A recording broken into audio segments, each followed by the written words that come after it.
ตกมาน่ะปี2026นี่ข่อยน่ะโอ้ตแกงหัวแต่เดือนหลังๆเดือนผ่านๆมาก็พอได้แบบว่าเลี้ยงครอบครัวได้หั่นนะแต่มาปัจจุบันนี้โอ้ยบ่รอดเดือนหนึงบ่ฮอด100เหรียญติแม่นก็เมื่อยได้บ่นี่เว้ย เมื่อยอยู่ถ้ามาคิดเรื่องเงินเรื่องค้ำก็เมื่อยเนาะโดยเพราะว่าเฮาหาก็อยากได้คือว่าหั่นแหละแม่นแต่มันบ่ได้ก็ย่ามันปล่อยมันไปผ่านไป เริ่มต้นใหม่เดือนหน้าเนาะนับหนึ่งไปเรื่อยๆนี่แล้วบัดนี้เดือนที่3เริ่มต้นเดือนนี้ใหม่แม่ก็จักสิไปทางใดข่อยน่ะก็บ่ฮู้ทางไปซุมื้อนี้แต่ยาแล้วมื้อนี้มีแนวปลอบใจอยู่หยังน้อบ้านเบิ่งก่อนพี่น้องเอ้ยดีใจให้น้องพี่น้องเอ้ยไปเบิ่งตึดเบิ่งมีอยู่นี่เด้โอ้โอ้จักแต้มนี่เนาะมันก็หลายเติบได้นี่เนาะบ่9,500 บาทโดยเนาะโดยเป็นเงินของแม่เย็นเด้อโอ้แม่เย็นทางเอ้ยเย็นเนาะโดยเพิ่นโอนมาอยู่ 11,700 บาทนี่แหละเนาะเดือนนั้นทางแม่เพิ่นแนมเห็นเนาะก็ดีใจนำหลายๆทางบ่าวนิวก็ได้เนาะเพราะว่าอยากให้เอื้อยเป็นก็มีกำลังใจสู่ต่อนะพี่น้องเอ้ยเนาะคะแนนว่ามีคนหนึ่งเฮ็ดเศร้าเฮ็ดแล้วผู้หนึ่งก็สิเศร้าไปมันสิหมดได้พี่น้องเอ้ยบัดนี้เนาะสายบุญเฮาก็ถอดถอยเลยเนาะมันถอดถอยเลยเด้มันเบิดกำลังโอ้เป็นหยังอ่ะน่ะแม่รถอันมันเร่งบ่ออกก็เลยสิมาสอบแปลงรถก่อนโดยก็เลยว่าสิมาหาร้านแปลงรถครับแถวนี้เรียกว่าสวรรณเขตมันจะสิปวดโดยนี่มันเร่งบ่ขึ้นของห้ามมุนหมดผู้แล้วเข้าไปทั้งบันบ่ว่านี่เข้าไปทั้งบันสนางนะอ๋อทั้งหมดนะโอ้โดยไปวัดลึกๆพุ่นล่ะโดยว่าจอดรถไปเรื่อยๆเนาะว่าจอดรถเขาแตกเพิ่นมาอันเจ้าไปแจกขนมไว้มันบ่บ้านยังสุบาทตำรวจ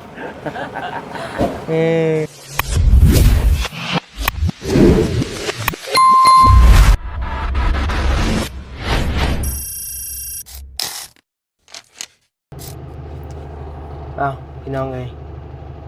กับทักทายสบายดีและสวัสดีพ่อแม่พี่น้องหมดทุกคนเด้อพี่น้องเด้อเนาะทักทายสบายดีอยู่เทิงรถเทิงล่างอีกแล้วพี่น้องเอ้ย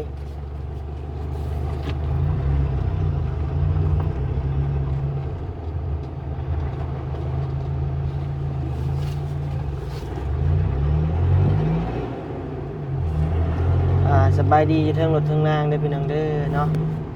มื้อนี้ก็สิมาแจ้งข่าวดีเด้อพี่น้องเด้อเนาะมีข่าวดีทั้ง3คนเลยเนาะพี่น้องเนาะมีข่าวดีทั้ง3คนเลยพี่น้องเอ้ยมื้อนี้เนาะ1ก็เป็นน้อง2ไอ้น้องขายเขียดนั่นพี่น้องเอ้ยเนาะ2ก็เป็นของน้องน้อย3ก็เป็นบ่าวนิว4แม่พี่น้องเอ้ยเนาะมี4บานิวนี่ก็ตัดออกก่อนเนาะบานิวเนาะพี่น้องเนาะมี3ซะ1นี่นั่นกับสาวนวลน้องน้อยน้องขายเขียด2คนนั่นพี่น้องเอ้ยเนาะมีคนได้รับข่าวดีเนาะพี่น้องเนาะ3คน3-4คนพี่น้องเอ้ย4ทั้งน้องหยังน้องดาวกับน้องอีหยังล่ะพี่น้องเอ้ยลืมล่ะสิมาแจ้งข่าวดีเลยนะพี่น้องเนาะทางสาวนวลกับวันนี้ได้นัดน้ำเพิ่นอยู่ปั๊มน้ำมันปตท.พี่น้องเอ้ยเนาะนะครับได้นัดน้ำเพิ่นแล้วพี่น้องเอ้ยพอดีเพิ่นก็แต่มาแต่เวียกแต่งานพี่น้องเอ้ยเนาะทางสาวนวลนี่ก็เป็นทางแม่หักบ่นิวนี่แหละพี่น้องเนาะเป็นทางแม่หักบ่นิวเป็นทางแม่หักสาวนวลนี่แล้วเนาะเพิ่นฝากเงินฝากคำมาพี่น้องเลยเนาะฝากเงินฝากคำมาให้ทางสนวนเพิ่นเนาะพี่น้องเนาะ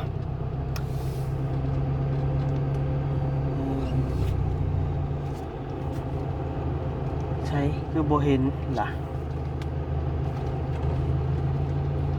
เลเซอร์คือโบเห็นแล้วพี่น้องเอ้ย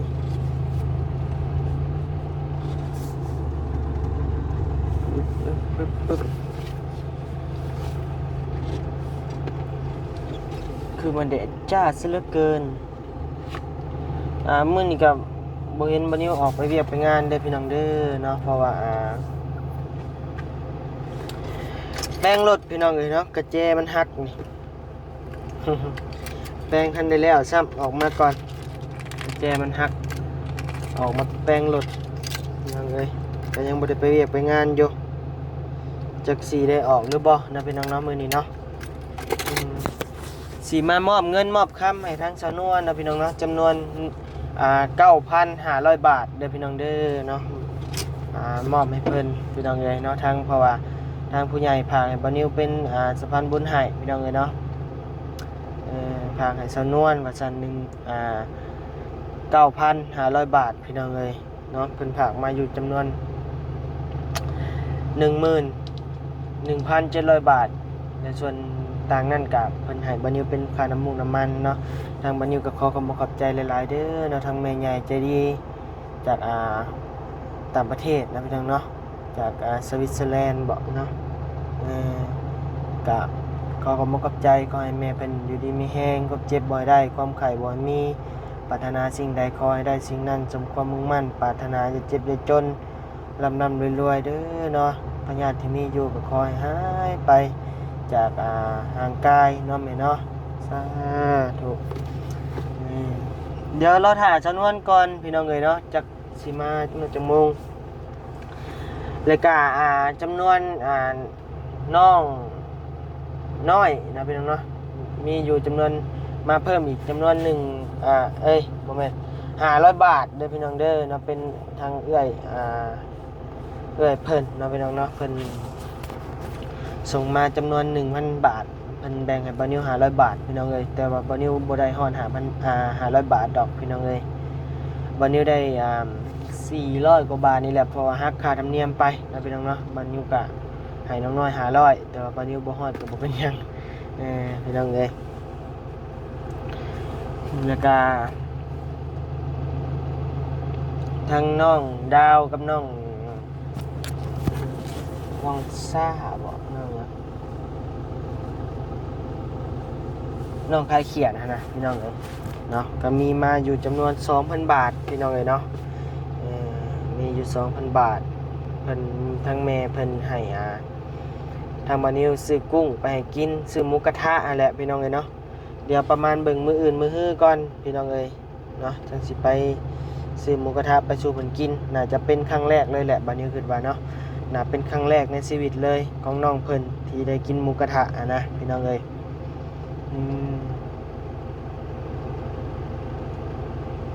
กับมีทำนี้แหละพี่น้องเอ้ยเนาะคลิปนี้กลับมาแจ้งข่าวดีพี่น้อง FC ทุกท่านนะพี่น้องเนาะมาแจ้งข่าวดีของน้องๆเพิ่นแล้วก็ทางสาวนวลนะพี่น้องเนาะ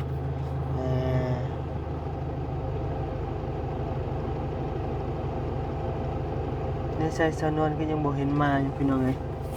เดี๋ยววันนี้โทรหาเพิ่นก่อนนะเด้ออ้าวพี่น้องเอ้ยทางสาวไล่ก็มาแล้วสาวไล่ว่าซั่นสาวนวลเด้อพี่น้องเด้อเนาะสบายดีว่าแต่ทางใดนี่โอ้โก้ยมาแต่สวรรค์โดยไปหาไผสวรรค์ไปหาโนกสุโบโอ้โดยบ่ฮู้ได้บ่ฮู้โดยไปซื่อไปทางนั้นเนาะโดยทางบ้านพ้น10ก็แล้วบัดนี้โอ้ยโอ้ไปผู้เดียวเลยบ่ไปกับหมู่ไปกัน2คนโดยแค่ลมบาเนาะโดยเอ้ามันลมแห้งก็สิใส่หัวหยองก่อนบัดนี้พี่น้องเอ้ยโดยกระเปียกโอ้สั่งกระเปียกบ่ข้าวน้ำเจ้าได้กินแล้วไปเฮาว่าสิไปดงเห็นแต่ก็จักสิว่าแนวใดจักสิได้ไปบ่หรือบ่ได้ไปเบิ่งก่อนไปอยู่ห่มฮู้กันเลยพี่น้องเอ้ยฮ้อนแต่ว่าใครเนี่ยมันลมไปคนเดียวเจ้าก็ได้คนเดียวเฮาก็ได้ใช่เดียวได้เบิดไปลิ้นบ่บุญธาตุโพนธาตุพนมธาตุหยังบ่ห่าวแล้ววันนี้เว้ยแบบนั้นเป็นจังได๋จังแนวใดซุมื้อนี่มันค่าข้ออย่างเดียวบ่มีเงินนี่แล้วเบิ่งนั่นแหละมันยากตัวนั้นแหละโดยไปว่าบ่แม่นไปคนเดียวแล้วบาดนี้โดยเต้าก็อยากไปนำบาดโดยแม่นแล้วนะแท้ๆแล้วแหละนะก็ลำบากอะไรเงินคำอะไรซุมื้อนี้แฮงหายากเนาะโดย ว่าเรื่องโฆษณา YouTube กะเฮ็ดเสียใจกันแท้ เจ้าคือกันบ่ ๆแม่มันบ่ได้หลายเดี๋ยวนี้ มันบ่สมมาพาควรเด้ แม่น อืม ๆลักหมื่นก็บ่ได้คือเฮาคิดได้ โดย ดีบางแล้วนี่เนาะดีอยู่ได้อันเดือนบางแล้วนี่นะ แม่นเดือนบางแล้ว ก็ดีอยู่พี่น้องเอ้ย ปีบางแล้วนี่เนาะกะโฆษณาข่าวดีอยู่ช่วงนั้นกะพอตูดๆไทยๆไปได้ อันนี้เงินมาอันออกวันที่25วันที่30หมดแล้ว แม่นบ่รอดข่อยก็เดือนนี่นะบ่นี่เอ้ย โดย อ่อนขนองเลย อ่อนว่า อ่อนแฮงอะดีรอเงินบ่ฮอด100จักสิว่าแนวใด บ่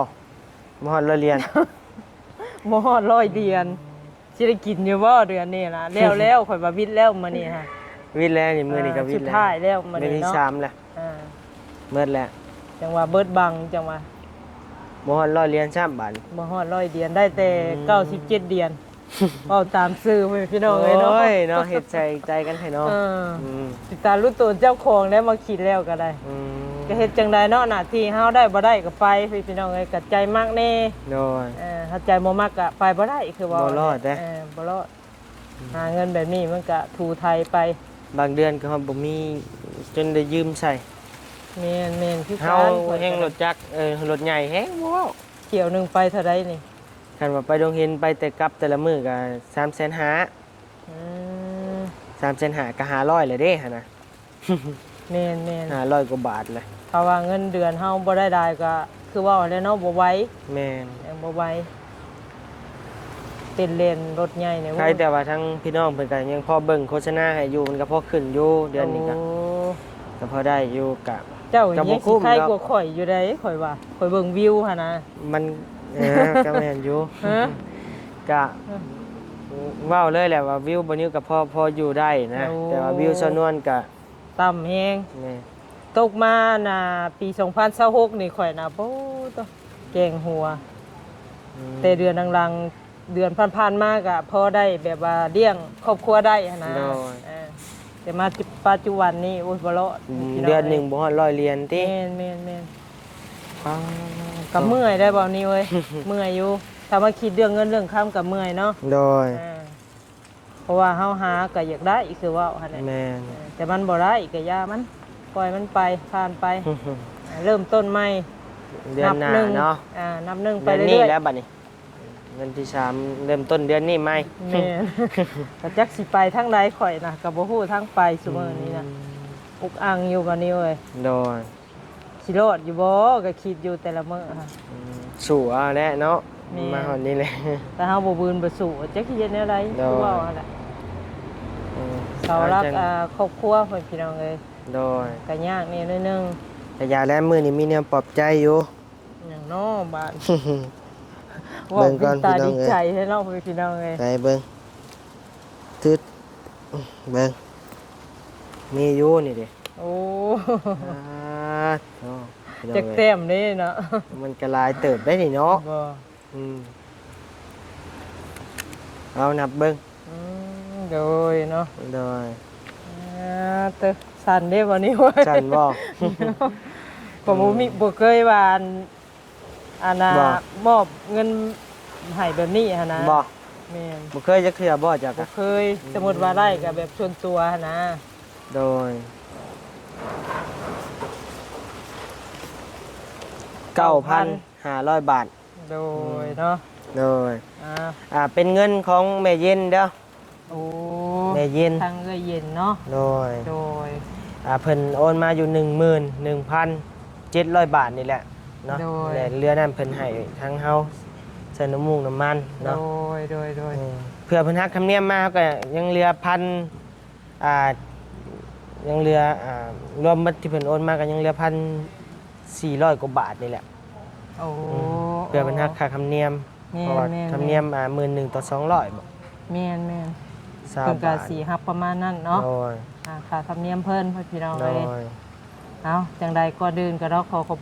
คุณไปทางเอ้ยเย็นเด้ โด อย เนาะคอยเพิ่นอยู่ดีมีแฮงเนาะความเจ็บอยาให้ได้ความไข้อยาให้มีเด้อเอ้ยเนาะหายโศกหายโรคหายภัยเนาะขอให้มีแต่สิ่งดีๆเข้ามาเด้อเนาะ อาสาธุเนาะอยู่มาคนยืน ทางบานิวก็ขอขอบคุณขอบใจทางแม่เย็นหลายๆเด้อเนาะที่มองเห็นทางทีมงานสะพานบุญเฮา โดย แล้วก็ทางลูกแล้วก็ทางสนวนเนาะแล้วก็บานิวก็ขอให้ทางแม่โรคภัยไข้เจ็บไข้เจ็บก็ขอให้หายไปเนาะหายไปในปีนี้เนาะพี่น้องเอ้ยก็ขอให้แม่อยู่ดีมีแห้งความเจ็บบ่อยได้ความไข้บ่อยมีปรารถนาสิ่งใดก็ขอให้ได้สิ่งนั้นสมความมุ่งมั่นปรารถนาอย่าเจ็บอย่าจนร่ำรวยๆเด้อแม่เด้อเนาะสาธุ โดยเนาะก็ขอขอบคุณทางเบานิวเด้ โด อย เนาะที่เป็นสะพานบุญให้ โด ก็ ย ขอให้บุญคำนำสู่เจ้า โดย ไปใส่มาใส่กะไปตลอดปลอดภัยหั่นล่ะเนาะ โดย ทำคลิปทำหยังก็ขอให้วิวปังๆร่ำรวยเงินทองกว่าเก่าบัดนี้เนาะสาธุโดย มักอยู่ตัวนี้ โดย เอา พี่น้องเอ้ย ว่า โอ้ย สู่ต่อไปอย่างเนาะเป็นตะยานแท้สู่ต่อไปวันนี้เว้ย โดย ข่อยก็เส้นการสู่ไปจักสิสู่ฮอดไสอันนี้ก็ยังบ่ฮู้เนาะ โด มี ย แต่ว่าไปเรื่อยๆพี่น้องเอ้ยพังเบิ่งสถานการณ์ชีวิตเฮานี่แหละ โด ไป ย สิไปฮอดไสจุดใดก็บ่ฮู้ไปได้สำไรก็บืนได้สำนั่นแหละ โดย อ่า ก็สู้ๆแหล้วเนาะ แม่น คะแนนว่าเฮาหยุดไปเลยจักสิมีภัยมาเฮ็ดเป็นสะพานบุญนี่มันก็บ่แม่นเรื่องง่ายได้ แม่น มาเฮ็ดคลิปเกี่ยวกับสะพานบุญนี่ก็ป๊อดโดนพี่น้องเอ้ยเนาะต้องได้วางทิ่มทุกอย่างทางหลังเฮาแม้แต่แม่บ่นิวเองยังบ่ได้ซื้อของกินไปให้เรากินเดี๋ยวนี้นะ แนวไรบัดนี้ มันว่าง่ายกับป้าทุกอย่างนะไปหน้าอย่างเดียวอะมันเป็นอันนี้อ่ะ โอ้อันเจ้ากับแม่เจ้าบ่ได้อยู่นํกัน บ่อยู่นำกันอยู่แต่ว่า โอ้ ก็ว่าง่ายกับแทบว่าแทบบ่อยากได้เว้ากันพู้นแหละ โอ้ เพราะว่าเขาเข้าเฮือนนี่ก็คือแบบเจ้าเห็นเลยเนาะไปถ่ายคลิปมาก็10 โมงกลางคืนน่ะ แล้วก็นอนแล้ว มาเลิกปานนั้นบ่ แม่นตามก้นบ่ลี ใครอยู่ดอกเนาะ มาเด้อได้เฮา ทีมงานสะพานบุญใหญ่เพิ่นพี่น้องเอ้ยเนาะ คันว่า ใหญ่เพิ่น ออกกะ เคอยู่ มาตื่นก็9 โมงก็แต่งเครื่องอาบน้ำหรือไปเลยบัดนี้ แทบสิบ่ได้เว้าน้ำ เราเรารถเฮ็ดขนมอยู่หลังบ้านผู้รถว่ามาเราเอิ้นบอกไปก่อนเด้อก็ไปแล้วบัดนี้ แทบสิบ่ได้โอ้ได้ล่มกันเลยแล้วน้อง แม่ นี่กับลูกนี่ล่ะ แม่ เจ้าก็บ่ได้หยุดจักมื้อเลยบ่ บ่ได้หยุดเด้อ โอ้โอ้ บ่ได้พักจังมื้อเลยแต่เห็นมานี่ยากเลยสิวันนี้สิได้พักพี่น้องเอ้ย ก็ดีคือกันเนาะ คันพักก็คือมื้อนี้แหละแป้งรถผักอ่ะ เป็นหยังรถน่ะ กระแจมันเพแล้วก็เปลี่ยนลีนเปลี่ยนหยังแลครบสุดนะหมด2 ล้านปลาย3 ล้านแหละ สิล่ะเนาะรถใหญ่ แม่น ไปใส่มาใส่มันก็ใช้จ่ายหลายพี่น้องเลยเนาะแต่สะดวกสบายอยู่แต่ว่าการใช้จ่ายนี่มันก็หนักคือว่า แม่นสะดวกสบายกลางคืนนั่นนี่เฮามาก็เป็นสบายนะ แม่น ยามหนาวนั่นนี่มันก็สบายอยู่ แต่การแลกมากับน้ำมันกินน้ำมันหลาย หนัก ค่า เนาะ ใช้จ่ายหลายแม่น ถ้ารถจักรข่อยก็ยังมื้อละ50แล้ว น่ะโดย ก็สิลำบากอยู่หนาบัดนี้มันก็อดไปหั่นแหละ แม่น เลดก็อดไปฝนตกก็อดไปเนาะแต่รถใหญ่นี่สะดวกสบายแบบนึงเนาะ แม่ ฝนตกก็บ่เป็นหยังบ่เปียกหนาวก็บ่นั่นอีกบ่หนาวอีกเพิ่นนี่อุ่นอยู่ในโกนเลย ที่ได้โกน ในโกนถับโกนฮู้เลยเนาะมันก็บ่หนาวคือรถจักรเฮาสบายไปแบบนึงอย่างเลย ดีใจนำเด้อเนาะทางเอื้อน โดย เนาะ ขอบใจหลายๆเนาะ ทางแม่เพิ่นแนมเห็นเนาะก็ดีใจนำหลายๆทางบ่าวนิวก็ได้เนาะเพราะว่าอยากให้เอื้อยเป็นก็มีกำลังใจสู่ต่อนะพี่น้องเอ้ยเนาะคะแนนว่ามีคนหนึ่งเฮ็ดเศร้าเฮ็ดแล้วผู้หนึ่งก็สิเศร้าไปมันสิหมดได้พี่น้องเอ้ยบัดนี้เนาะสายบุญเฮาก็ ขอถอยเลยเนาะ มันถอดถอยเลยเด้ แม่น มัน เบิดกำลังใจว่าซั่นๆเนาะ แม่น อ่า แสดงว่าผู้หนึ่งไปผู้หนึ่งก็อยากไปแล้วเพราะว่ามันกับคนที่ว่ามันสู่มากมันเกินว่าคำว่าสู่แล้วเนาะชนวนเนาะ แม่น มันสู่ไปแล้วก็มันบ่มีหยังหั่นนะมันบ่มีหวังว่าซั่นซะ โดย มีแต่คือว่าว่าแหละเนาะถ้าว่าใจเฮาสู่แล้วมันก็ไปเรื่อยๆได้อยู่เนาะถ้าว่าถอยหรือว่า คะแนนใจสู่สำเร็จก็มันบ่ได้เงินได้คำไปมันก็คือเก่าเด้ แม่น เพราะว่าเฮาเคยอันช่วงเฮ็ด YouTube แรกๆยังบ่ได้ค่าโฆษณานํเพิ่นก็เกือบบ่รอดเฮาก็จนเบาลี่ดึงมือขึ้นจังได้ โอ้ เบาลี่พาไปนำเลยจังรอด ดีเนาะ แม่ อ่า นั่นแหละจังบ่ได้ลืมบุญลืมคุณเพิ่น แม่ ทางเบาลี่บ่ แม่ เตียงทีมงานก็ สุดๆแหละพี่น้องเอ้ยเนาะ คือว่าอะไรเงินบ่ฮอด100เพิ่นก็บ่ตัดให้ใช้พี่น้องเลยเนาะ ถ้าบ่ฮอด100เดือนน่ะคือว่าบ่สามารถใช้จ่ายได้เลยเงินน่ะเนาะ เพิ่นบ่เอาออกมาให้ซ้ำติ แม่ ถ้าเดือนหน้าแล้วโฮมกัน แต่มาตัดค่ารายเดือนนี่ก็นักอยู่ได้บ่นิวไอ้ช่วงนี้ก็ ภาษีบ่ แม่นหรือว่าเป็นแต่ส่งของข่อยบ่หรือว่าแนวใด หลายอยู่ได้ บ่ เพิ่นว่า100เหรียญก็ตัดไป3-40เหรียญ30เหรียญ โอ้ข่อยก็คิดว่าเป็นของข่อยบ่วะ หลายอยู่ ก็นักแฮงอยู่ได้ มันอันลาวเขาเด้